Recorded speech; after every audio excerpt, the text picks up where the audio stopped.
Alors, il y a les écouteurs à conserver. Alors ça, oula. On va essayer de les poser comme ça. On va voir ce que ça donne au niveau du son. Tac. Voilà, là c'est décalé. Youp. On va lancer là aussi. Voilà. Là, on n'est pas trop mal. Est-ce que je vois ici? Ouais, ok, très bien. Bon, bah là, c'est lancé sur les deux. Salut à ceux qui sont déjà là. On a lancé en simultané là sur YouTube. Alors, la qualité vidéo sur YouTube va pas être folle parce que j'ai fait avec mon ordi, mais ça permet de faire un test. Dites-nous ce que vous en pensez. Bonjour à tous. Et puis, on est aussi sur Facebook. Là, on vient de lancer. Vous êtes déjà presque 200, là, 300 sur Facebook. N'hésitez pas à partager. Vous qui suivez Vécu, du coup, bah, vous avez dû suivre l'histoire de Franck. Aujourd'hui, on est à nouveau réunis à Paris pour échanger ensemble. Et il y a des choses importantes qui se passent de ton côté. On va juste faire un test son avant de passer au reste. Est-ce que vous avez un son correct? Voilà. N'hésitez pas à partager en masse. On va aborder pas mal de points très intéressants. Faut pas oublier que Franck, il a été gravement blessé le 1er décembre 2018. Voilà, c'est une histoire assez complexe qu'on a beaucoup suivie, dans laquelle moi aussi je me suis beaucoup impliqué. Et puis là, ça revient. Il y a des aspects juridiques, il y a des aspects, enfin voilà, il y a plein d'aspects à aborder intéressants ensemble. Voilà, donc dites-nous si le son est bon. Il y a quelqu'un qui a dit on n'entend rien. Il y a Pierre qui a dit on n'entend rien. On n'entend rien. On n'entend rien. Ok. Donc je parle pour rien depuis tout à l'heure.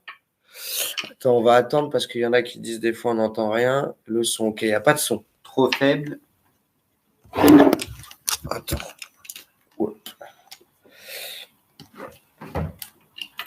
Je suis en train de tout arracher. Bon, alors attends, on va faire plus simple. On va enlever carrément les. Pas trop le son. Ah mais vas-y. Hop. Oui, on entend très bien. Il y a de tout. Il y a de tout. Bon, ça vous donne l'occasion de partager en attendant. Hop. J'essaie juste de remettre le truc droit. Hop. Voilà. Est-ce que vous entendez bien? Tout est nickel. Ok, bon, bah voilà. Tu vois, les commentaires, fallait pas forcément les écouter. Si vous n'avez pas un bon son, n'hésitez pas à augmenter le volume. Je plaisante. Bienvenue à tous ceux qui nous suivent aussi sur YouTube. N'hésitez pas à partager. Voilà. Donc là, j'ai débranché les écouteurs. Normalement, ça va bien fonctionner. Merci beaucoup. Du coup, Franck, on s'est connus quand, nous? Parce que t'as été blessé le 1er décembre. T'es venu me voir une semaine après quand j'étais à l'hôpital. T'étais passé me voir une semaine ou 2 semaines après que j'étais à l'hôpital. D'accord. Donc on s'est connus juste après ta blessure. Il y a eu pas mal d'histoires. Donc, je sais pas si vous devez vous souvenir. Hein, pour la plupart, on va pas revenir dessus. Mais voilà. Si on va revenir sur pas mal d'éléments. Mais déjà, toi, comment tu te sens globalement dans ta vie? J'ai l'impression qu'il y a quelqu'un qui t'a pris un petit peu sous son aile et je te sens quand même en forme. Comment toi, tu te sens? Oui et non, ça dépend des moments. C'est encore dur. Hein. Il y a des moments que c'est encore vachement dur. Là, je suis parti m'installer en Bretagne chez Jean-Claude, qui m'a pris sous son aile pour que je retrouve du travail. Et grâce à lui, j'ai trouvé une formation. Il n'y a plus qu'à l'accomplir. Ça. Et c'est une formation de quoi? Technicien sonorisation en musique. D'accord. Donc, du coup, tu n'aurais pas l'usage de tes deux yeux. Voilà, ne serait pas trop gênant dans le sens où c'est plus tes oreilles qui seraient mis à contribution. Comme je dis, c'est le seul travail que je peux avoir où que j'ai besoin de mes 2 oreilles et pas mes 2 yeux. Ouais, c'est clair. Alors justement, on va y revenir à cette parce que c'est quand même un truc de fou. Justement, Pôle emploi bloque à ce niveau-là. Donc, j'attire votre attention là-dessus. Je vous invite à partager. Il y a pas mal de trucs parce qu'on a pris le temps de discuter ensemble avec Franck tout à l'heure. moi, j'étais pas au fait de tout ce qui s'était passé dans sa vie depuis au moins 6 mois, quoi. Donc, du coup, on a bien pris le temps de partager. Et il y a des trucs assez incroyables. Justement, donc, Jean-Claude t'a pris sous son aile, t'as déménagé en Bretagne, mais t'es toujours finalement en bon terme avec ta famille. C'est ça, ouais. D'accord. Mais tu vis en Bretagne et du coup, tu as envie de faire une formation audiovisuelle, enfin surtout audio. Et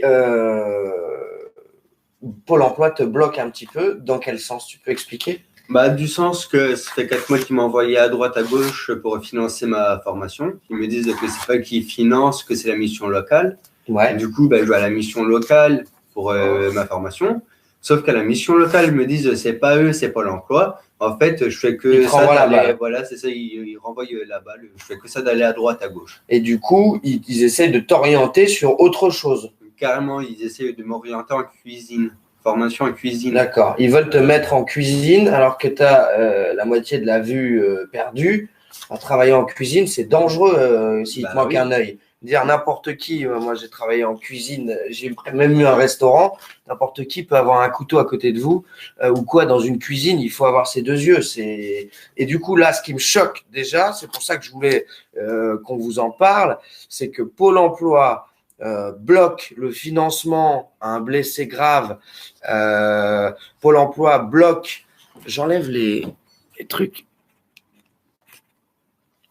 Voilà, Pôle emploi bloque le financement d'une formation pour que Franck puisse avoir un avenir parce que il est mutilé, il a été mutilé, donc il essaye de se reprendre en main. C'est sa seule, pour moi, c'est sa seule solution. C'est-à-dire, dans la vie, quand il vous arrive quelque chose comme ça, soit vous arrivez à vous en remettre, à vous dépasser et à vous en sortir, soit vous sombrez. Et vous sombrez, et quand vous sombrez dans la violence ou dans les drogues ou parce que perdre un œil, moi je pense qu'il y a deux solutions, pas beaucoup plus.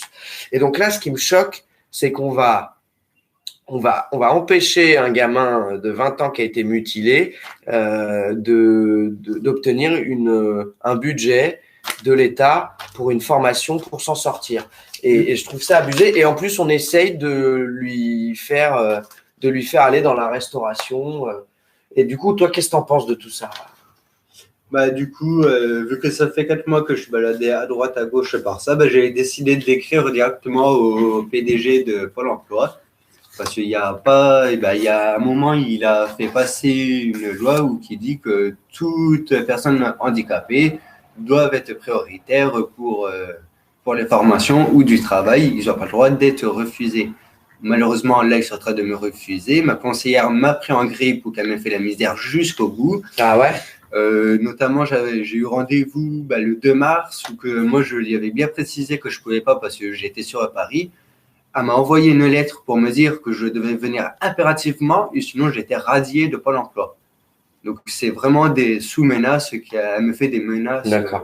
De toute façon, ça va aussi avec toutes les rigidités qui ont été mises en place sous Macron et même avant sur Pôle emploi, quoi. Enfin, c'est plus aider les gens, c'est plus du social, c'est presque du punitif et du jugement de valeur et enfin tout ce qui va avec. Et donc toi, en plus, moi, ce qui m'embête, donc, et c'est Pôle emploi de quelle ville? Brest. Ok. Donc, c'est le Pôle emploi de Brest. Si d'une manière ou d'une autre, vous pouvez aider, n'hésitez pas à le faire parce que à envoyer peut-être des courriers, des mails, des choses, si vous avez des contacts, parce que ça serait bien pour lui. Qui puisse s'épanouir dans un milieu professionnel qui lui plaît et qui est en accord avec son traumatisme. C'est ça. Je trouve ça logique. C'est ça. Donc voilà. Pour revenir un peu sur ton intervention, Franck, il a été opéré 7 fois. D'accord? Il est sur la place de l'Étoile le 1er décembre 2018. Les caméras ne fonctionnent pas puisqu'apparemment c'est compliqué de faire marcher des caméras à Paris. Sauf qu'il n'y a pas longtemps, il y a eu Cellule de crise qui est passée à la télé. Et Voilà. nous avons vu que dans le centre de commandement, il y a les caméras de l'Arc de Triomphe Le du 1er 1er décembre qui étaient en fonction. Ouais, c'est ce que dit ton ami Jean-Marc tout à l'heure. Donc ça, Jean-Claude, excuse-moi, Jean-Claude tout à l'heure. Donc ça, c'est pas encore passé au tribunal, ça n'a pas encore été acté. Mais en effet, il y aurait des images qui auraient été diffusées à la télé. C'est ça, à la télé, du 1er décembre, de la cellule de commandement, où on voit bien les dites caméras en fonctionnement. Et donc, du coup, le discours de dire « elle ne fonctionnait pas » tombe à l'eau de fait. Et ça veut dire qu'il y a eu mensonge de la part de l'IGPN ou du gouvernement, etc. Donc, c'est vrai que c'est une piste qui va être intéressante à suivre dans ton affaire. Mais bon, leur discours, c'est quand même qu'elles ne fonctionnent pas. Ces caméras ne fonctionnaient pas. Et donc, pourquoi je disais ça? Je ne sais plus. On en était à tes 7 interventions. Donc, il est sur le rond-point de l'Étoile le 1er décembre 2018. Il appelle sa mère. Donc, imaginez la situation quand même. Tu prends ton téléphone. Donc, tu es au milieu d'une manif. Tu as 19 ans, 20 ans, tout juste 20 ans. Donc, vous imaginez, moi, à 20 ans, 18 ans, j'ai fait le CPE. Quoi. Je suis sorti aussi dans la rue. Donc, je peux me projeter à sa place. On est innocent. On est tout juste dans un éveil peut-être de la conscience dans laquelle on est, dans la situation de la société. Tout juste. Il faut 10 ans de plus pour commencer à vraiment… Et donc, du coup, il appelle sa mère, il sort son téléphone, il se retourne, il prend un flashball en pleine tête, dans l'œil. Il se fait… Ouais, excuse-moi, t'es sensible, ça doit… c'est bon. Ouais, c'est bon. Je suis plus moins sensible… Je sens mieux qu'avant, mais je suis plus aussi sensible que… D'accord. Avant, je le sentais, mais là, maintenant, ça va un peu mieux. Bah voilà, vous voyez les photos. Donc ça, et encore ça, c'est les belles photos, si on veut, quoi. C'est les premières, c'est quand ça vient juste d'être touché. Mais après, enfin, moi, j'en ai des souvenirs. J'en ai retrouvé une, notamment récemment. Je sais pas pourquoi, j'ai regardé un message et là, j'ai revu une photo. Ça devait être 2 semaines après que j'étais sorti de l'hôpital, j'avais encore l'œil qui était tout gonflé avec la bétadine. L'œil je me souviens. Tout marron rose là. C'était hard. Et puis il avait les cheveux. Donc cette opération, il avait une ouverture d'ici. Tu me dis si je me trompe, moi c'est ce que je me souviens. D'ici, ils l'ont ouvert jusque là. Pour lui ouvrir, je pense, la boîte crânienne, quoi, la tête. Ils lui ont défoncé tout le visage. Donc, le LBD, il a éclaté la pommette, la cornée, l'œil, enfin, quasiment tout. Du front, au niveau du front, jusqu'au menton, j'ai une plaque en titane. Voilà. Je suis Robocop côté droit. Voilà, Robocop côté droit, plaque en titane mise dessous. Et je me rappelle que tu avais fait un rejet ou en tout cas une infection. Plusieurs, j'en ai fait 2. C'était atroce. Il gonflait et tout. Il m'appelait, il me disait je crois que je fais une infection. Ça, c'était 31 décembre. C'est ça, 31 décembre. 31 décembre, rejet de la plaque. Moi, je me souviens, j'étais chez moi avec des amis pour essayer de fêter le 31 décembre. Et au final, on était au téléphone. Franck était à l'hôpital. Il était complètement paumé parce que tu n'avais pas mangé, je me rappelle, depuis quasiment 24 heures. 24 heures. Tu étais dans un couloir, tout seul. C'est ça. Et moi, j'étais là en face et je ne savais pas quoi faire. Déjà, avant, tu m'avais appelé, tu étais chez toi et tu ne savais pas s'il fallait que tu ailles ou pas à l'hôpital. On ne savait pas trop. Finalement, tu avais décidé d'y aller. Ensuite, tu t'étais retrouvé au milieu 24 heures sur le brancard sans bouffer. Enfin, sans bouffer, sans boire, que dalle. Une situation incroyable, quoi. Tout ça pour me dire qu'après, j'étais transféré à Paris. Voilà. Oui, parce que ça, c'était dans le 59. 52. Ouais. D'où tu viens. Et alors, cette intervention, depuis, il a eu un suivi. Donc, il a perdu complètement, Franck, la vue de son œil droit. Il n'a pas perdu son œil, il est toujours là. C'est une chance quand même, parce que ça permet d'éviter d'avoir une prothèse. C'est juste la vision que j'ai perdue. Tu as perdu la vision, mais et puis la couleur de ton œil n'est plus la même. Voilà, il est marron, presque, on dirait une bille. Il est tout noir. Tout noir, c'est incroyable, ouais. Il est tout noir, mais Enfin, je sais pas comment dire. Il est beau. Enfin, tu vois, justement, moi, perso, je l'ai toujours dit, j'aime pas voir mon nez comme ça. Mais il y en a plein qui me disent ils aiment bien parce que ça fait couleur Véron. Ouais, il est beau l'œil. On dirait tu les aurais tous les deux comme ça, ça choquerait pas. Puis oui, ça te donne un côté un peu comme tu sais les animaux ou même les êtres humains qui ont un œil un peu jaune et un œil un peu différent. Véron, je sais pas, je connaissais pas. Véron, Ok. Bon, en tout cas là-dessus, on peut dire qu'il a eu un peu de chance dans son malheur. Et par contre, donc, tu as l'œil qui est là, mais ils t'ont dit quand même, les médecins, qu'est-ce qu'ils t'ont dit dans le temps? Alors, dans le temps, il peut se dégrader ou comme rester comme il est. Après, ça dépend. Il y a plein de protocoles à suivre. Il y a des traitements à suivre. Quand ça me pique l'œil ou quand il y a de la poussière, je mets du sérum pour nettoyer l'œil. D'accord. Donc, tout ça, faut le suivre pour éviter que l'œil se dégrade, qu'il soit toujours hydraté, qu'il soit. Ouais, tu dois l'hydrater. Pas tout le temps, mais c'est vraiment quand j'ai mal, quand ça me pique, je mets un petit coup de sérum et il repart comme si de rien n'était. D'accord. Donc il va y avoir ce suivi-là. Ça me fait penser à ça. Ton cas, j'ai presque l'impression que ta jeunesse, ça t'a vachement aidé dans tout ça. Tu aurais eu 20 ans de plus. Ce serait, même si ça va être dur toute ta vie, du coup, d'un côté, ton corps, il s'est bien remis. Sans te mentir, j'aurais eu 20 ans de plus, je l'aurais mieux encaissé que je l'encaisse maintenant. Ouais. Bah oui, parce que tu as toute ta vie à faire avec. C'est ça, ouais. Mais physiquement, d'un côté physique, purement physique, c'est mieux. Parce que ton corps, à 20 ans, il se remet beaucoup mieux qu'à 40. Tu vois ce que je veux dire? Par contre, psychologiquement et pour toute ta vie, c'est sûr que oui, tu aurais préféré l'avoir à 40 et avoir 20 ans devant toi avec deux yeux. Et voilà, bien sûr. Ouais. Je vois ce que tu veux dire.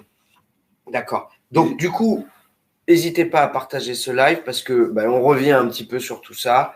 Je pense que ça peut intéresser plein de gens qui n'auront pas forcément la notification, qui ont suivi l'histoire de Franck depuis des mois et des mois et des mois. Donc voilà, partagez ce live et puis faites-le tourner un petit peu partout.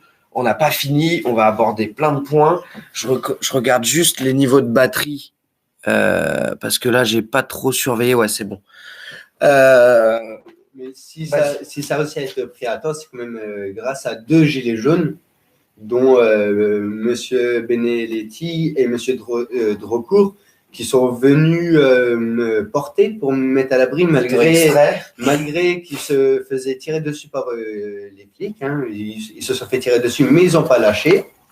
Ils t'ont sauvé. Ils ont été jusqu'au bout et ça aurait pu être bien plus grave parce que si tu n'avais pas été pris tout de suite, ça aurait pu se dégrader. Oui, parce que quand j'ai été blessé, le seul truc que j'ai eu de la part de la CRS, c'est me déposer une couverture de survie et de se barrer. Ouais, donc il savait que tu étais. Voilà, il savait très bien, il m'a juste déposé une couverture de survie, il s'est taillé. Horrible. Voilà. Horrible. Et c'est ces 2 gilets jaunes, ou qu'aujourd'hui je suis encore en contact avec eux, qui demandent des nouvelles.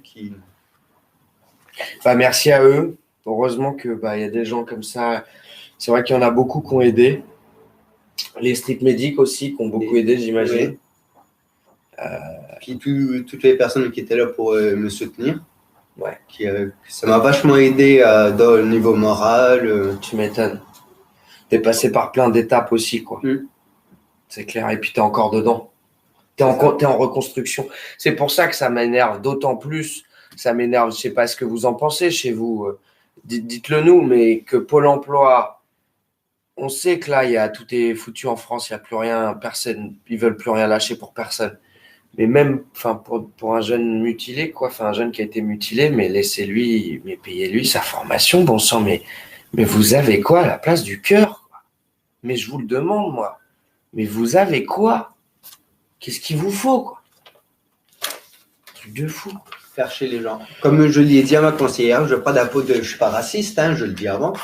Je suis pas raciste, mais comme je l'ai dit, je prends des peaux de peinture noire, je vais me peindre en noir, et au moins je serai sûr que j'aurai ma formation. Non, mais ça, justement, là, tu te trompes. Non, mais attends, tu vas comprendre.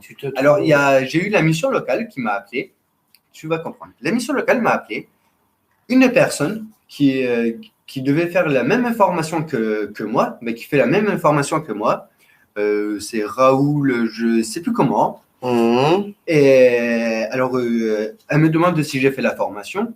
Alors, je dis non, je n'étais pas au courant. L'entreprise ne vous a pas appelé? Non, j'étais pas au courant.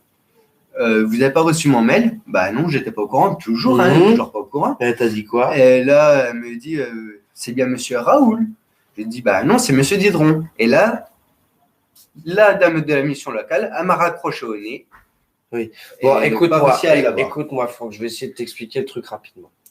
Tes propos, c'est des propos racistes. Non, mais laisse-moi finir. Laisse-moi finir parce qu'il faut que tu comprennes. Pourquoi? Si tu comprends pas, ce sera ton problème après, mais moi, j'aurais essayé de te l'expliquer. D'accord? Je vais essayer de te l'expliquer rapidement et ensuite, on va reprendre sur le truc. Pourquoi c'est des propos racistes? Parce que déjà, là, ton histoire, elle tient pas vraiment debout. Parce que qui s'appelle Raoul ou pas Raoul, au final, là, dans ce que tu as dit, il n'y a aucun lien entre ce fameux Raoul et ton histoire, qu'il ait eu une formation ou pas, ou la tienne ou pas. Mais ça dégoûte. Non, mais écoute, mais c'est justement, justement ça le problème dans notre société. Et c'est le fond du problème de racisme. C'est le fond. Mais tout ça, ils l'ont créé. Je sais pas comment te l'expliquer. C'est pas vrai, Franck. C'est pas vrai. Tu t'appelles Raoul en France, tu t'appelles Franck Didron, tu fais un CV, tu l'envoies à un CV équivalent. Tu sors de ton corps et dis-toi que tu as fait un bac+5, d'accord, et que tu es un tueur. Je veux dire, tu es un tueur des études. Tu as déchiré, tu es avocat, tu vois, enfin, ou tu as passé le barreau, d'accord.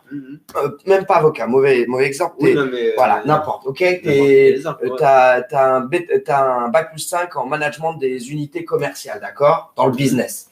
Tu t'appelles Raoul, tu envoies 100 CV, tu auras 2 réponses. Tu t'appelles Franck Didron, tu envoies 100 CV, tu auras 75 réponses, peut-être même plus. Et tu auras des entretiens, tu auras du travail et tu n'auras pas d'aide sociale. C'est pas vrai.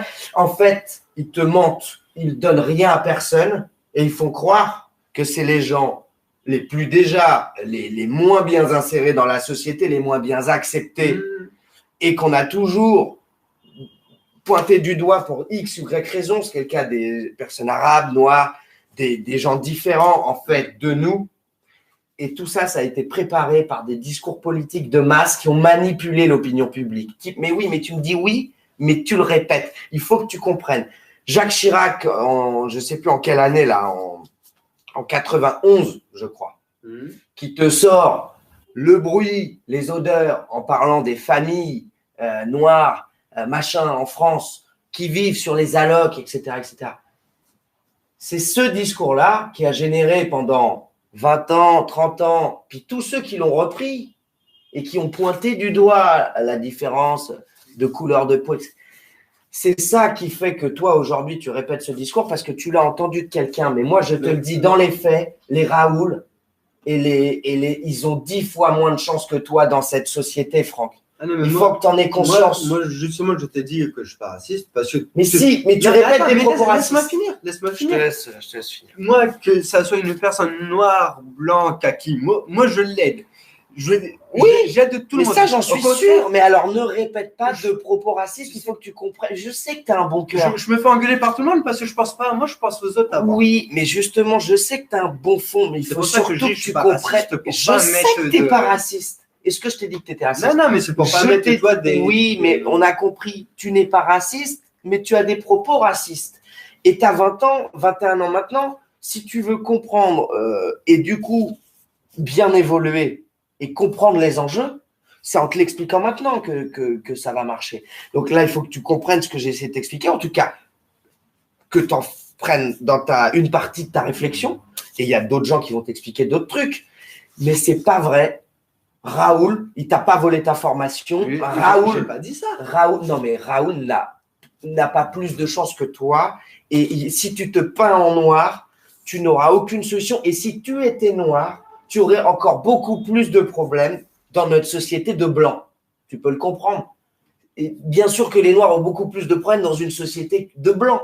C'est comme si toi, blanc, tu arrivais dans une société où tout le monde est noir et que tu n'as aucune supériorité d'argent ou de trucs par rapport à eux. Ben, bien sûr, ce serait dur pour toi, tu peux comprendre. Bien sûr, sauf si tu es accueilli correctement, etc. Ce qui n'est pas le cas ici. Donc, bref, on va passer à autre chose. Oui, on va passer à autre chose, ouais. Mais c'est vraiment important. Donc, pour pas qu'on dise que tu es raciste, essaye d'éviter les propos racistes et donc Arrête de croire tous ceux qui te disent que Raoul et que les immigrés et les migrants, ils te volent tes APL, que les immigrés et les migrants, ils te volent ton chômage. Ça, c'est des discours haineux qui amènent à quoi? Au lieu de taper sur les responsables, les lobbies, les puissants, les machins, on tape sur les immigrés et bientôt on les tuera à la frontière. C'est ce qui est en train de se passer en Grèce. C'est important aujourd'hui de comprendre ces enjeux-là parce que si tu les répètes, Franck, d'autres vont les répéter parce que l'être humain, il est comme ça. C'est une éponge à conneries. C'est une éponge à conneries. Donc, il faut distiller la bonne parole. Et c'est en distillant la bonne parole que les gens, ils seront une éponge à bonne parole. En gros, c'est un peu le délire. Voilà. Ouais. Bon, on va reprendre. Mais en gros, voilà, Franck a eu cette intervention. Il y a eu beaucoup de suivi depuis. D'ailleurs, aujourd'hui, tu as eu ta dernière visite à l'hôpital. Ouais. Là, ton suivi est terminé. C'est ça, pour l'instant, là, c'est le pétrière, maxillofacial, tout ce qu'ils ont regardé niveau mâchoire, pommettes, tout ça, c'est fini. De toute façon, ils peuvent plus rien faire. Ils ont fait de leur mieux. Et là, la greffe est en place. Voilà, c'est en place. Ils peuvent plus rien faire. Ils ont fait de leur mieux. Donc, ça, elle m'a dit, ça faisait 1 an que je l'avais pas vu. Ça n'a pas bougé. C'est resté nickel. Donc, là, chez eux, pour l'instant, c'est fini. Les seuls rendez-vous que j'ai, qui est maintenant tous les 6 mois, parce qu'avant c'était tous les mois, mais maintenant c'est tous les 6 mois, c'est à l'ophtalmo pour voir mon œil, s'il a bougé, s'il y a de l'amélioration. D'accord. Bon, pour l'instant, il n'y a pas d'amélioration, il n'a pas bougé. Il est resté comme il était au début. Pas de dégradation ni d'amélioration. Ok. Donc, ophtalmo tous les 6 mois. Sinon, voilà, tu t'en occupes au quotidien et ton suivi à long terme est, voilà. Et ton suivi, sinon, est globalement terminé. C'est ça. Ensuite, par contre, toi, tu n'avais pas de CMU au début. Donc, tu n'as pas. Donc, Franck, ce qui était particulier, donc, c'est qu'il est issu d'une famille pauvre. Dire. Non, pas pauvre, dans la galère comme tout le monde. Hein. Ouais, d'accord. Pauvre, ça veut dire avec un revenu. Moi, ce que tu m'avais dit à l'époque, c'est que vous aviez 1 000 € avec 3 ou 4 enfants pour toute la famille pour vivre. Ça s'appelle la pauvreté. Enfin, je veux dire, 1 000 € pour vivre à 5, c'est compliqué. Tu vois ce que je veux dire? Ça ne veut pas dire que c'est négatif, mais ce que je veux dire, c'est que tu n'es pas dans le confort. Quoi. Tu vois, donc, tu es dans la pauvreté d'une certaine manière. Alors, pas comme. Justement dans certains pays, tu vois, de gens qui, enfin, de toute façon, dans tous les pays, dans les pays noirs, dans les pays blancs, dans les pays, enfin, de couleurs noires. On met tous dans la galère. Hein. Ouais, il y a beaucoup de galères, il y a des galères différentes. Nous, on a une certaine forme de galère qui est moins grave que les autres, mais on y vient. Donc, c'est important de. C'est pour ça qu'il ne faut pas taper aussi sur les autres, parce que ce qu'ils ont vécu, enfin, à un moment, le fascisme, il devient économique. Et quand il est plus basé sur la couleur de peau et qu'il devient économique, il touche tout le monde, ce fascisme-là. Tu vois? Donc, tu te fais plus taper pour ta couleur de peau, mais tu te fais taper pour tes idées politiques, tu te fais taper pour tes différences. Et donc, voilà. Moi, je vois, il y en a qui me fixent quand ils me voient. Maintenant, je me fais plus à me prendre la tête avec eux. Je leur demande tout de suite s'ils veulent une photo. C'est bien, c'est bien. De toute façon, tu évolues, tu grandis et tu vas être de plus en plus prêt à.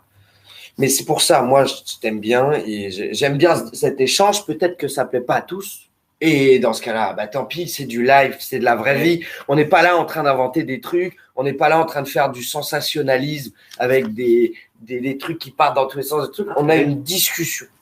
Liberté d'expression. C'est ça. Et puis, en un seul mot, tu vois, liberté d'expression. C'est ça, liberté d'expression et puis devoir de réflexion. Devoir de réflexion de nous envers les autres à tous les niveaux en ce moment. Je pense que c'est le plus important. Et voilà. Pour revenir à nos moutons, pas de CMU. Donc, il n'a rien payé de ses soins. Mais personne ne lui exige de paiement pour l'instant. Voilà, le système de la sécurité sociale ne s'est pas mis en place pour lui. En même temps, on pourra éventuellement, ça se trouve, lui reprocher dans le cadre d'une procédure juridique. On ne sait pas, dans le cadre de ton procès qui va arriver, on va peut-être te dire un jour, mais vous n'avez pas payé les frais. Oui, voilà. Mais s'ils veulent, mais moi, j'ai eu aucun papier. Aucun papier. Déjà. Aucun papier, ils t'ont pas demandé d'indemnisation. Bon, on pourrait presque croire qu'ils sont sympas. On a du mal à y croire. En tout cas, pas de CMU, pas de prise en charge, pas de paiement, pas de relance, aucune procédure en cours pour le moment. Ça, c'est pour l'aspect financier de la démarche au point de vue de Franck. L'autre aspect, et il est assez cocasse, je pense que ça va plaire à certains. Enfin, moi, ça me plaît, parce que c'est normal, c'est lié à l'histoire qu'on a. Mais en gros, Franck, quand il a été blessé, voilà, il y avait toutes ces cagnottes que les blessés, il y avait beaucoup de blessés graves qui n'avaient pas de quoi payer les frais. Et c'était, je trouve, légitime qu'ils puissent créer des cagnottes pour que la solidarité puisse se mettre en place. Le discours de tous les trolls qui attaquent les cagnottes, machin, bon, on s'en fout, rentrons pas là-dedans. Il y a eu des problèmes, certes, mais ça a aidé beaucoup de gens. Et pour le coup, j'en ai fait une, moi, c'est celle de Franck. C'était un des premiers blessés, de toute façon, que j'ai rencontré, et j'ai une histoire vraiment particulière avec lui. Et ça continue, c'est ça que j'aime. Mais en gros, je lui ai fait sa cagnotte. Vous le savez, je l'ai déjà dit. Ça m'a beaucoup ému. Toute cette nuit-là où j'ai fait cette cagnotte. On a pleuré. J'en ai beaucoup pleuré. Et puis, on l'a postée. Et puis, elle a bien fonctionné parce qu'on a utilisé Vécu, les lives qu'on a fait ensemble, et puis les autres groupes de gens solidaires pour aller donner de la visibilité à cette cagnotte. Je me souviens que Robe Noire Gilet Jaune l'avait fait aussi. Oui. Voilà, il y avait une solidarité qui s'était mise en place. Plein le dos qui a contribué aussi. C'est ça, d'ailleurs, c'était une des photos qu'on avait utilisées sur le montage. Et la phrase est reprise sur le… Il va utiliser ce maillot demain pour aller au tribunal. Et on va en parler de ça aussi. Et du coup, ils ont repris la phrase que j'avais notée. Ils ont volé mon innocence. Et enfin, moi, je suis fier qu'il ait eu cette cagnotte. Je vous le dis vraiment. Parce que elle est incroyable, l'histoire. Et là, on va plus parler de Pôle emploi, on va parler de la cagnotte Litchi. Litchi, cette fameuse cagnotte qui a causé beaucoup de tort à Christophe Détinger, mais je pense que dans l'ombre, à beaucoup d'autres. Donc, n'hésitez pas à partager, n'hésitez pas à échanger là-dessus, toujours dans la bienveillance. Les trolls, on s'occupe de vous, donc restez silencieux. Et si vous avez envie d'échanger dans la bienveillance par rapport à tout ça, on a toujours besoin de faire avancer aussi les idées et tout. Mais est-ce que tu peux nous expliquer à peu près quand a été créée cette cagnotte, parce que je veux te laisser parler aussi, quand est-ce qu'elle a été créée à peu près, quand est-ce qu'elle a été finalisée à peu près, quand est-ce qu'elle t'a été restituée, et voilà. Alors, elle a été créée, c'est 3 jours après que j'ai été blessé, que tu me l'as créée, je m'en souviens. 3 jours après? 3 jours après, oui. D'accord. Parce que on réfléchissait tous les deux à quoi écrire dessus. D'ailleurs, je crois que je t'avais laissé écrire le texte et que ensuite, voyant qu'il était déstructuré, bourré de fautes, je l'avais repris et j'avais laissé une bonne partie quand même de tes idées. Oui. Elle avait bien marché, elle était finie au niveau des jours, je me rappellerai, c'était au mois de mai en ligne. On la met en ligne, elle a été finie combien de temps après? Alors, elle était sur 159 jours. Au bout de déjà 60 jours, elle avait bien monté. Donc 159 jours, ça fait 3 fois 5, ça fait 5 mois. 5 mois de cagnotte, donc janvier 2019, 1er janvier on va dire, 1er décembre, 1er février 2019, mars, avril, mai, juin. Non, on a dit 5. Ouais, donc mai. C'était au mois de mai que du coup je l'ai arrêté parce que elle était finie. Voilà, tu avais collecté plus que l'objectif. Non, il n'y avait pas d'objectif. Non, on avait mis 30 000. On avait mis 30 000. J'avais déjà une belle somme. J'avais 13 000. Voilà. Plus de 13 700 euros. Je crois que 13 724. 13 700. Non, 13 000 plus que ça. 13 500 euros. D'accord. Au mois de mai 2019. Et maintenant, est-ce que tu peux nous dire, imaginez-vous, attendez, imaginez-vous le délire. Imaginez la détresse dans laquelle on est financièrement, socialement, enfin tout. Dans son cas de jeune, avec une famille pauvre et tout, cette cagnotte, elle était hyper importante pour lui, tout de suite. Quand est-ce qu'ils t'ont donné la cagnotte? Alors, ma cagnotte m'a été versée le mercredi 19 février 2020. Et que depuis le mois de mai, je me bagarrais tous les jours, je me bagarrais. C'était combat sur combat. Au bout d'un moment, j'ai baissé les bras. J'ai redonné l'affaire à mon avocat, qui est Ari Halimi. D'ailleurs, il a assuré. Qui l'a très bien assuré parce que c'est grâce à lui que j'ai réussi à l'obtenir. Hein, parce que depuis mai. En combien de temps il l'a obtenu? Maximum en 2 semaines, il l'a obtenu. Et qu'est-ce qu'il faisait? Pourquoi Tipeee, pas Tipeee, pourquoi Litchi, il faisait traîner ce paiement? Il te demandait quoi? Alors, il me demandait des justificatifs, comme quoi qu'il fallait payer l'hôpital, mais à la hauteur de la cagnotte. À la hauteur de la cagnotte. Donc, comme j'aurais dit, si vous arrivez à me trouver une facture d'hôpital qui fait 13 000, plus de 13 000 euros, j'aurais dit, je vous appelle les champions, hein. Parce que je leur fais, si vous voulez, moi je vous falsifie une facture, puis voilà, elle fait 13 000 euros. Je vous falsifie. Mais ouais, mais. Je vous falsifie. Mais j'étais grave énervé. Falsifie, ça se mange. Mais je te jure, mais j'étais grave énervé. Donc, je perdais mes mots. Mais tu m'étonnes. Mais c'est clairement un abus de position. Au bout d'un moment, j'ai baissé les bras, j'ai redonné l'affaire à l'avocat. Et l'avocat, en mettant un bon coup de boulet rouge, il a réussi à me l'obtenir en 2 semaines. Incroyable. L'avocat Ari Halimi débloque la cagnotte parce que, bien sûr, ils n'ont aucun droit d'exiger quoi que ce soit. Et si on regarde l'ensemble des cagnottes qu'il y a eu depuis la création de Litchi, combien de fois ils ont demandé des justificatifs pour verser l'argent? Je pense très peu de fois. Il y a une vraie volonté politico-économique de venir freiner la solidarité qui se met en place pour les blessés du mouvement des Gilets jaunes. Je trouve ça petit, minable, odieux, tout ce que vous voulez. Et parce que vous pouvez le faire, vous le faites. Et dès qu'il y a un avocat qui s'en mêle, vous l'avez dans le baba. Et j'imagine que vous l'avez fait avec beaucoup d'autres blessés. Et je trouve ça, franchement, ces gens-là devraient avoir honte d'eux. Et le 19 février, c'était pas que la Saint-Gabin, apparemment.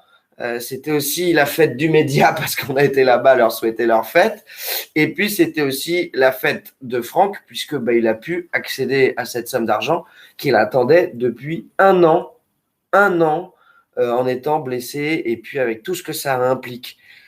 Et je suis trop content. Il me l'a dit tout à l'heure quand il m'a dit 19 février. J'ai dit non, trop marrant parce que moi, je l'ai créé la cagnotte. Donc, et j'aime bien les dates qui collent. Je sais pas, ça me plaît bien. J'ai d'autres dates dans ma vie comme ça importantes. Et quand tu me l'as dit tout à l'heure, ça m'a fait plaisir. Je voulais vous le dire. Et je suis trop content pour toi parce que ça fait 15 jours que tu as la cagnotte. Tu as le compte bancaire qui est monté en flèche. Là, du coup, tu vas pouvoir… Qu'est-ce que tu vas faire avec cet argent? Je vais passer mon permis, le plus important. Passer mon permis, acheter la voiture. C'est trop bien. Déjà les trucs les plus importants. Pas faire l'autonomie. L'autonomie. Je me suis déjà inscrit au permis. Hein, je suis en train de le faire. Super. Donc, tu vas commencer ton code, ta conduite. Ça va te coûter… Tu es en Bretagne? C'est ça. Ça va te coûter un peu moins cher qu'à Paris. Là-bas, 1200, 1300, 1500 balles. Hein. C'est ça. Permis conduite confondu. Ouais. Du coup, voilà, il te restera… Alors, il y a aussi l'avocat qui s'est permis, on va être transparent jusqu'au bout, l'avocat s'est permis de prendre une petite commission sur cette cagnotte, ce que je trouve légitime. Avec mon autorisation. Voilà, ce qui est légitime dans le sens où, vas-y. Parce que tout simplement, l'avocat que j'ai m'est gratuit. Depuis le début. Depuis le début. Hein. Là, quand je lui ai proposé de me la récupérer, on a fait un marché. Voilà, il t'a dit bon, je veux bien, mais voilà. J'ai signé sur papier pour dire j'autorise, que je suis d'accord. Voilà.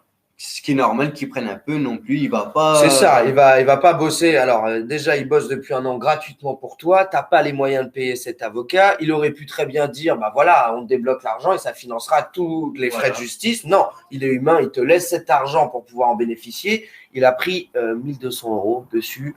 Je trouve ça hyper honnête, monsieur Ari Halimi. Bravo à vous. Parce que on peut pas travailler gratuitement pour tout le monde, on en est conscient. Si on veut continuer à aider les gens, on est obligé de pouvoir en vivre un minimum. Il faut bien gagner sa vie aussi. C'est ça, c'est quelqu'un qui a investi dans l'aide aux gens, donc il faut qu'il puisse en vivre. Donc voilà, bravo toi d'avoir accepté, que ça se soit fait, voilà. Au bout d'un an, me bagarrer. pouvais plus. C'était. C'est ça. Donc, ça en dit long sur Litchi et sur l'attitude qu'ils ont pu avoir. Donc, si vous avez, vous aussi, ces problèmes-là, vous êtes blessé, vous avez des cagnottes qu'on ne veut pas vous restituer, essayez de trouver des soutiens avec des avocats. Voilà. Alors, du coup, pour continuer sur notre petite... sur nos petits trucs, n'hésitez pas en attendant à partager sur tous les groupes, etc. Voilà, parce qu'il y a des gens qui quittent le boulot, etc., qui n'ont peut-être pas vu le live. Donc, voilà, balancez-le un peu partout. Ça fera venir peut-être des gens que ça peut intéresser. Ensuite, du coup, donc cette cagnotte, tu l'as, machin, donc tu vas payer ton permis, ta conduite, ton permis, ton véhicule.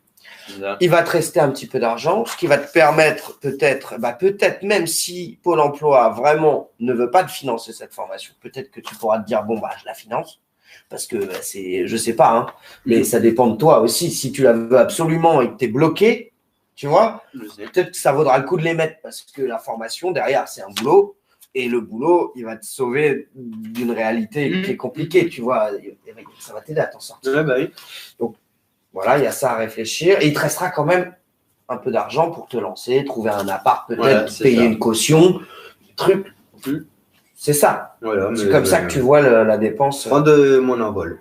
Super. Et en plus, pour l'instant, tu es hébergé chez Jean-Claude. Jean-Claude, faut pas que je me trompe. Tu es hébergé chez Jean-Claude, donc ça va. Ça a moindre frais quand même, etc. Mais je l'aide. Mais tu l'aides. Bien sûr. Je ne veux pas non plus profiter. Non, mais bien sûr. Ouais, bien sûr. Bien sûr. Ok. L'enquête IGP. Donc, pour le juridique, demain, il y a une commission d'indemnisation qui se tient au tribunal Porte de Clichy. On va y aller. Alors, demain, il y a une manif. C'est à quelle heure? C'est à 13h30. Ok. C'est à 13h30. On va se répartir le taf demain avec les citoyens reporters. Kevin, Mika, je ne sais pas s'il est là demain, mais il y aura Kevin, je pense. Je pense que je viendrai au tribunal. Comme ça, lui, il fera la manif. Du coup, demain, on va suivre ça. Commission d'indemnisation, vous demandez combien à l'État? On demande 82 000 euros.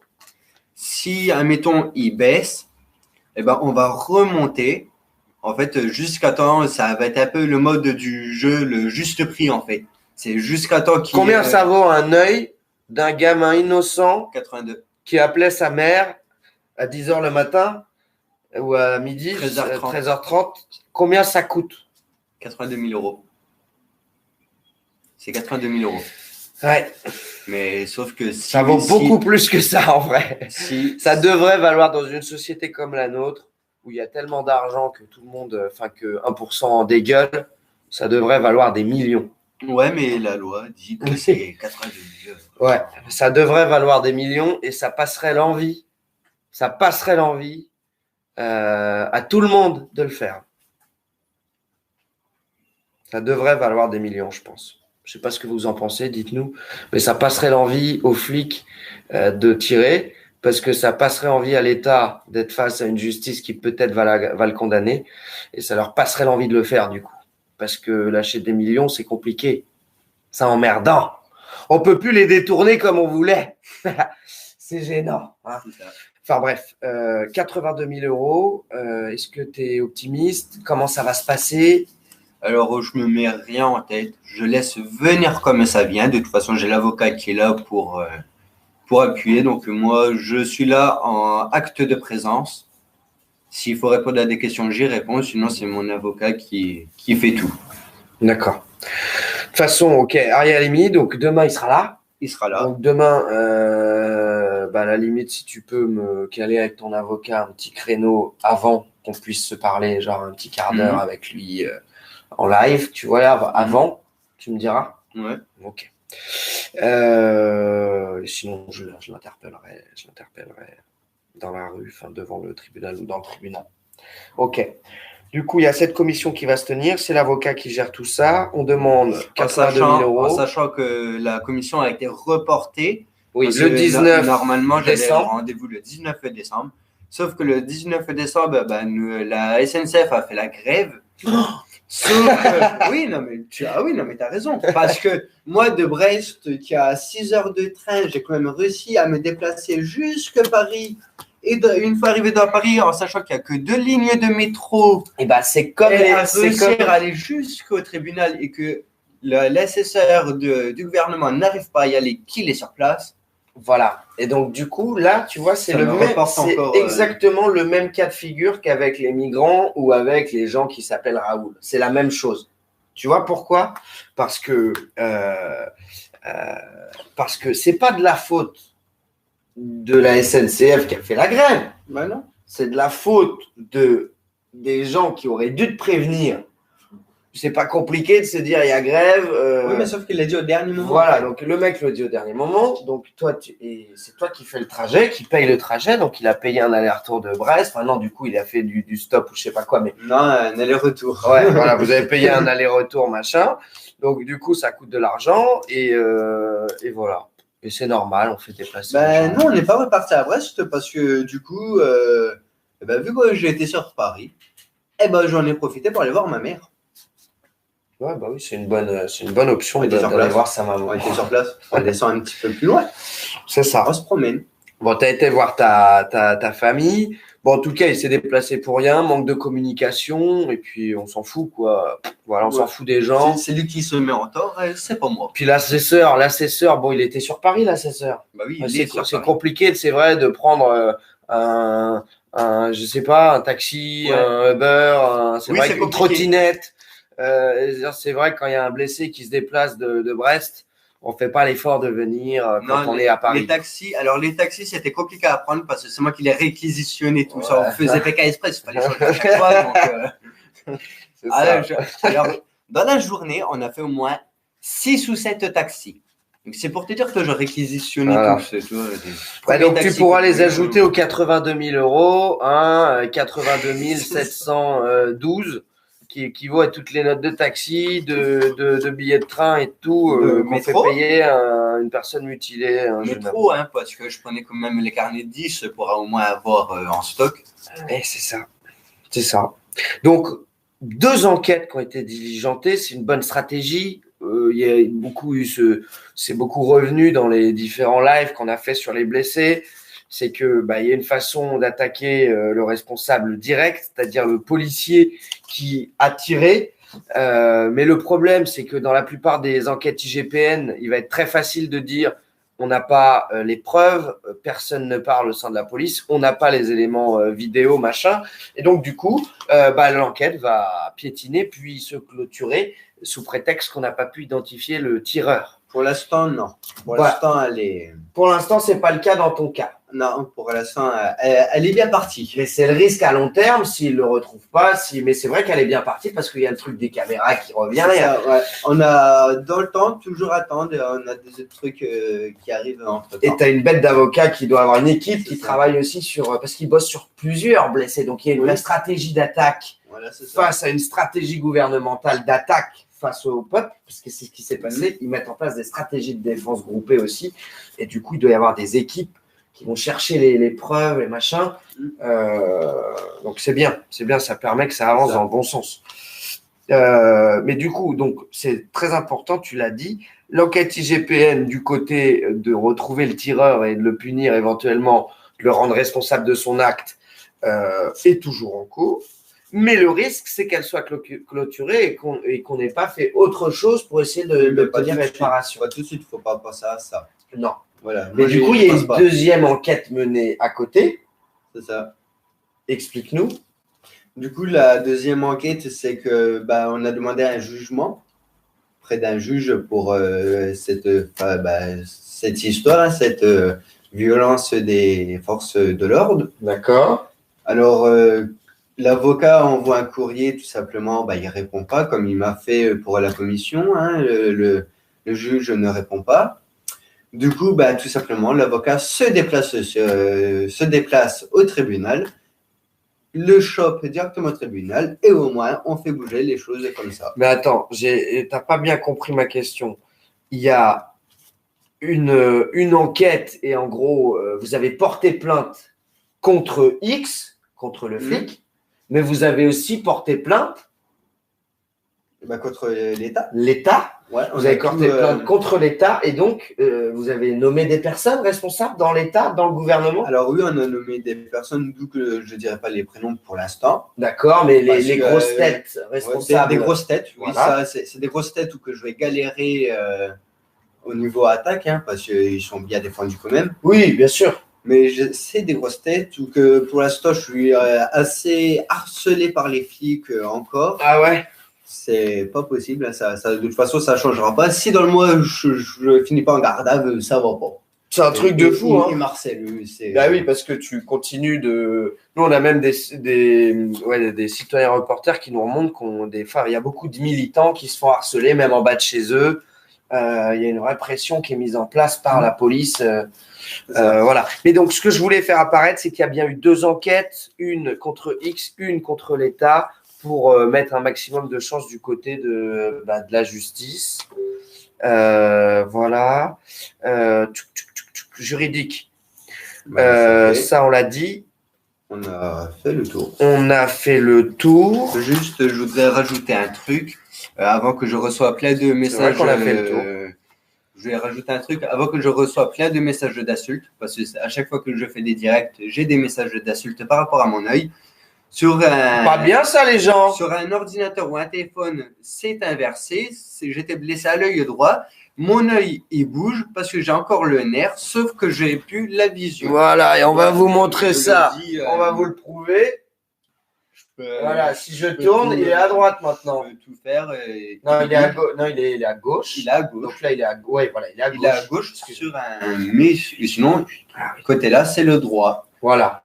Donc, c'est son œil droit. Là, quand on est avec l'appareil photo de derrière, et si je le remets en selfie, là, ça devient l'œil gauche. Voilà. Sur votre écran, sûrement, sauf si mon téléphone est bien configuré. Parce qu'on peut le modifier sur les téléphones, ça.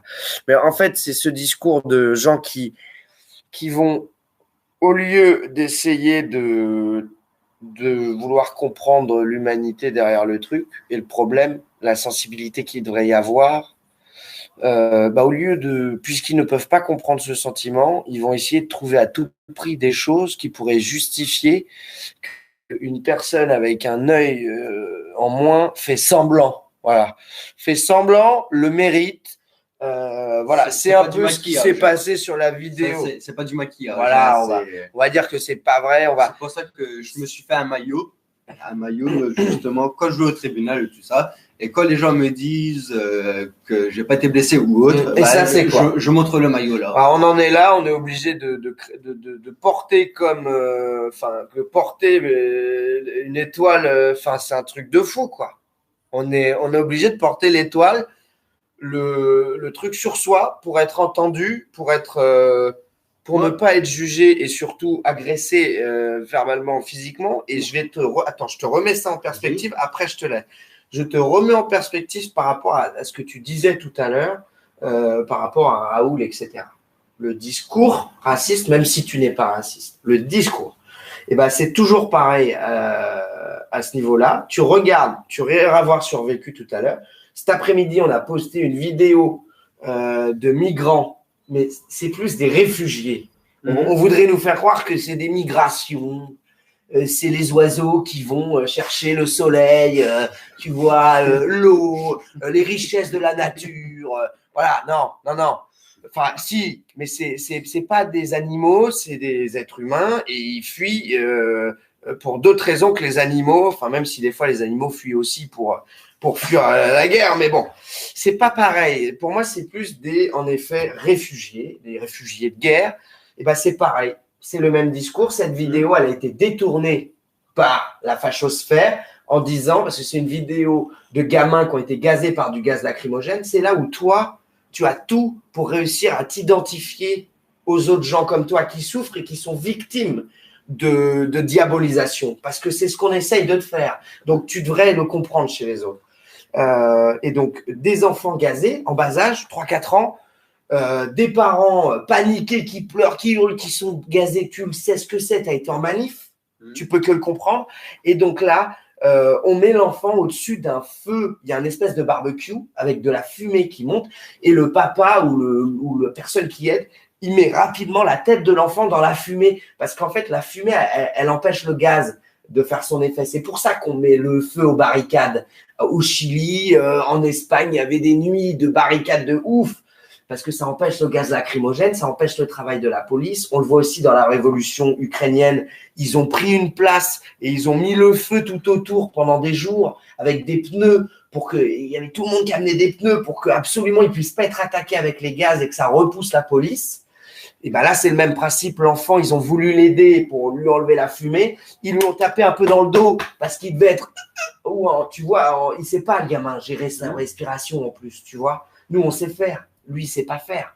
Et donc, du coup, ils ont tapé un peu derrière et tous les fachos ont sauté sur le truc pour dire « Regardez, on dit les migrants alors qu'ils sont en train de taper des enfants. » Alors qu'en fait, c'est des gens qui sont en train de fuir, des gens qui leur tirent dessus. Donc, gilets jaunes, quoi. C'est des gilets jaunes en train de se faire gazer parce qu'ils veulent s'en sortir. Dans la vie, on va les gazer, leur tirer dessus. Et en plus, on va leur mettre des tartes dans la gueule après en disant « Mais regardez, ces gens-là, ces migrants-là ils tapent les enfants, c'est vraiment on veut pas de ça chez nous. » C'est le même discours qu'il y a contre toi quand des gens vont venir t'agresser sur les réseaux sociaux, machin. C'est la même chose. Ils déforment la réalité pour créer la haine. Et la haine, elle permet au pouvoir de gérer les foules. Parce que si les Blancs, les Noirs, les Arabes, les musulmans, les chrétiens, si tous ces gens-là, et j'en oublie plein, si tous ces gens-là s'entendent et discutent ensemble, le monde y change. Donc c'est là où il ne faut pas tomber dans le racisme. Parce que tout est là pour te… Oui, mais dans le discours raciste… Non, mais parce que là, en fait, tu es en train de me décrédibiliser. Non, pas du tout. Pas du tout. On a parlé d'un truc et je reviens dessus parce que je pense que tout le monde doit l'entendre. Je ne te décrédibilise pas. Tu es jeune.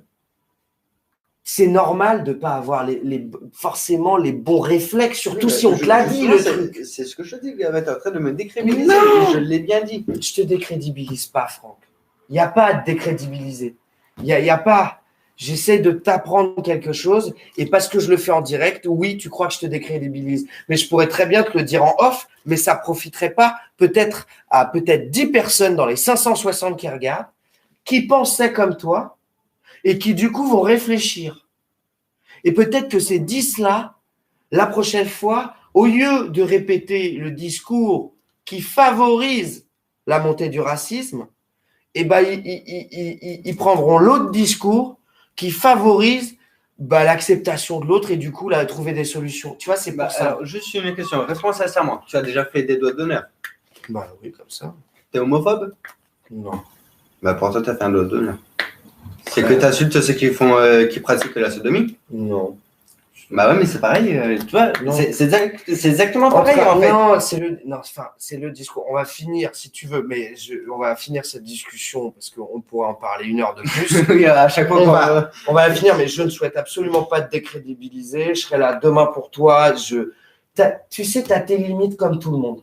Ouais, bah, tu vois, t'es pas… Moi, si je peux t'apporter quelque chose et si je peux l'apporter à quelques personnes en plus sur un sujet comme ça en ce moment qui est tellement important, je m'en prive pas. C'est pas contre toi. Non, mais t'as raison. T'as tout mon soutien. Là, il y a pas longtemps, j'ai vu une vidéo que tu vois ça doit être des migrants qui est sur un bateau en mer ou que t'as les flics qui leur tirent dessus. Ouais, là. J'ai vu aussi.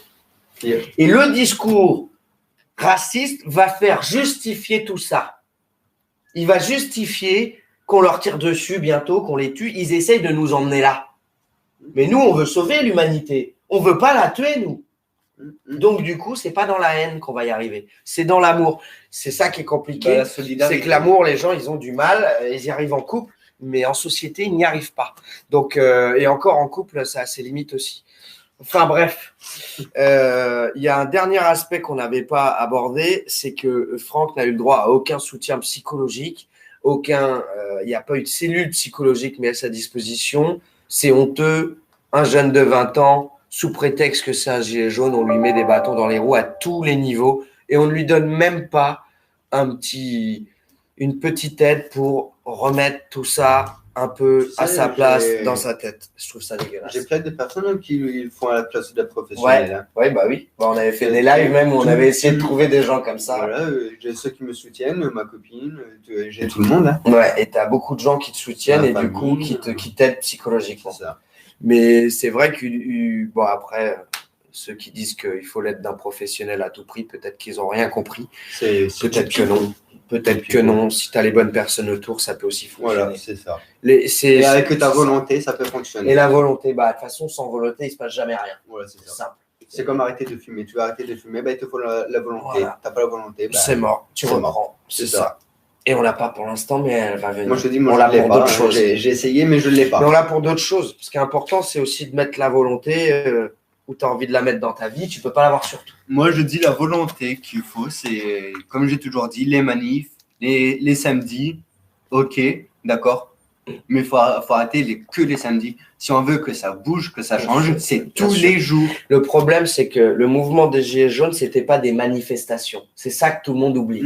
C'est que ce n'était pas on manifeste, c'était une révolution. Au début, il y avait tout d'une révolution. Tout. Des gens de tout bord politique, de tout milieu social, même si c'était quand même un fond de gens plus pauvres. Il y avait quand même plein de gens qui n'étaient pas pauvres là-dedans. Et qui... Moi, je veux dire un truc.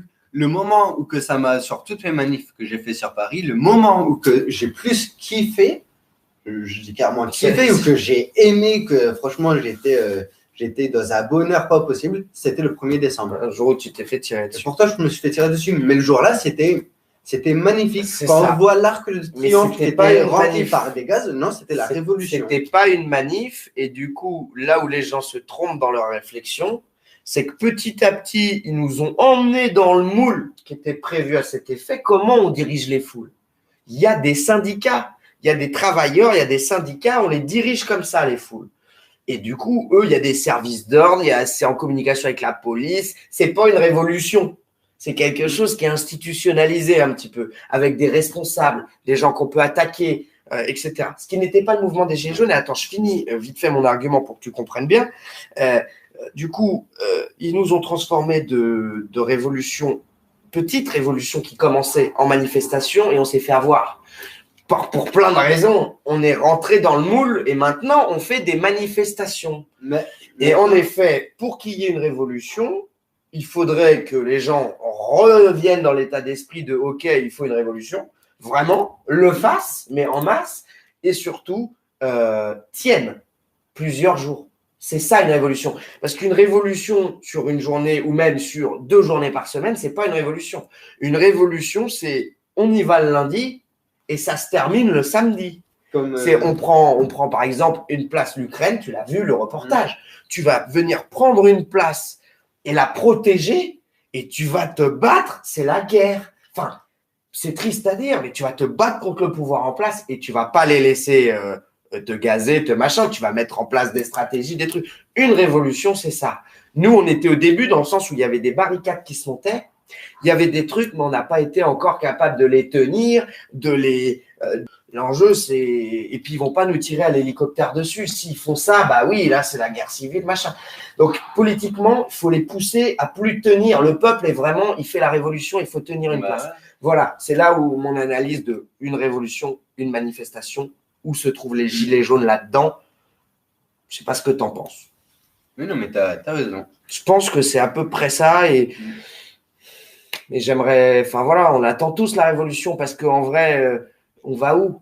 Il n'y a plus aucun avenir nulle part. Donc tout le monde attend la révolution. Et c'est pas être extrémiste ou terroriste que de dire j'espère qu'un jour le peuple va renverser ce putain de système, quoi.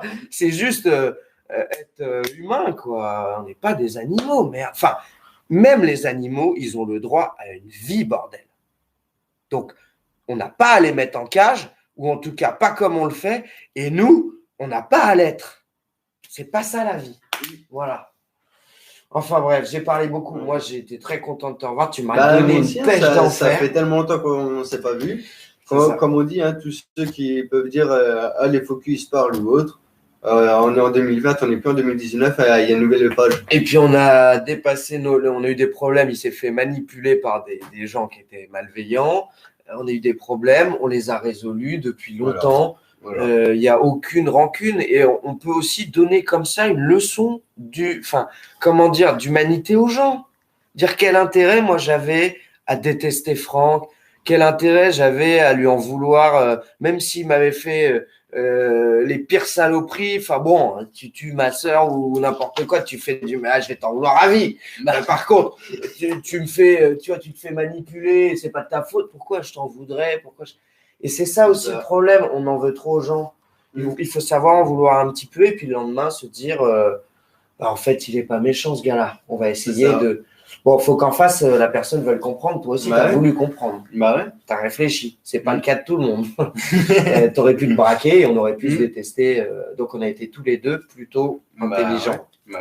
Donc, demain, on va aller au tribunal ensemble. On va essayer de t'accompagner. J'espère que vous serez nombreux à suivre moi, j'ai mis au tribunal. J'ai mis un appel sur ma page. Voilà, on l'avait partagé aussi. Là, on a fait le live aujourd'hui. Demain, à Paris, rendez-vous juste à côté, là, tribunal de Clichy, tribunal de grande instance. On y va pour soutenir Franck, pour faire un beau live aussi, pour qu'il y ait du monde là-bas, pour montrer à la justice que les blessés, c'est pas tolérable et que nous, on est là derrière eux et qu'on les lâchera pas. Jamais. Jamais. Jusqu'à l'enquête dans 5 ans, on sera toujours là et ce sera toujours notre priorité. Et moi, ça me ferait du bien de vous revoir un peu parce que ça fait un certain temps que je n'ai pas revu certaines personnes que j'aimerais bien revoir. C'est clair. Ça doit faire… voilà. Donc, tous les gens qui aiment bien Franck et puis tous ceux qui étaient déçus de lui et qui sont prêts à mettre leur humanité avant leur rancœur, venez voir Franck demain. On se rencontrera tous et on montrera que les Français… au-delà d'avoir une grande gueule, ils ont aussi un grand cœur. Parce que moi, je vois beaucoup de grandes gueules et je vois pas beaucoup de grands cœurs. Voilà. Allez, bisous tout le monde. J'espère que vous avez passé un bon moment avec nous. Partagez ce live un peu partout. Les trolls, allez vous faire voir. J'ai même pas regardé les commentaires. Sur des sujets comme ça, j'ai pas envie de m'énerver. Donc, j'irai voir après, quand mon équipe aura fait le ménage. Et allez bien vous faire voir. Et puis, pour tous ceux qui pourront être là demain, qui soutiennent par écrit Franck, qui le soutiennent, machin, moi, je vous remercie. Je remercie toute l'équipe Vécu qui est là aussi avec moi pour soutenir Franck depuis un moment et puis qui est là sur tous les autres sujets, qui a modéré aujourd'hui, etc. Bisous à tous. N'hésitez pas également à nous faire un don. Voilà, parce que nous aussi, on s'autofinance, parce que si vous voulez des médias humains et indépendants, il faut bien qu'ils puissent se développer. Et donc, pour ça, dans le monde dans lequel on vit, malheureusement, il faut encore des euros. Et donc, voilà, si vous êtes capable de comprendre ça et de capter notre bienveillance et notre vrai… on est vrai, voilà. Et donnez-nous 1 euro, 2 euros, 10 euros, 5 euros. C'est sur PayPal, il y a un lien, ça s'appelle don machin. Les modos vous l'envoient. Vous le retrouverez très facilement sur notre Facebook, très facilement sur notre YouTube, partout. Donc voilà, faites-le. Merci d'avance. Et puis, à demain, du coup, en live d'un peu partout, je pense. En France, avec nos citoyens reporters. Et puis, à Paris, avec Franck, son tribunal, et puis aussi la manifestation sûrement avec Kevin, peut-être Mika. Et bientôt d'autres qui arrivent dans l'équipe. Salut tout le monde, ciao.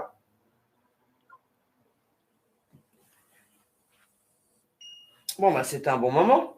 Ouais. C'était bien. Ça va, je t'ai laissé assez t'exprimer quand même. Ouais, franchement. Ouais. Excuse-moi ah mince, j'ai laissé. Et je voulais dire, excuse-moi, je voulais pas t'afficher, mais, non, mais c'était important pour moi de te le dire. Tu vois.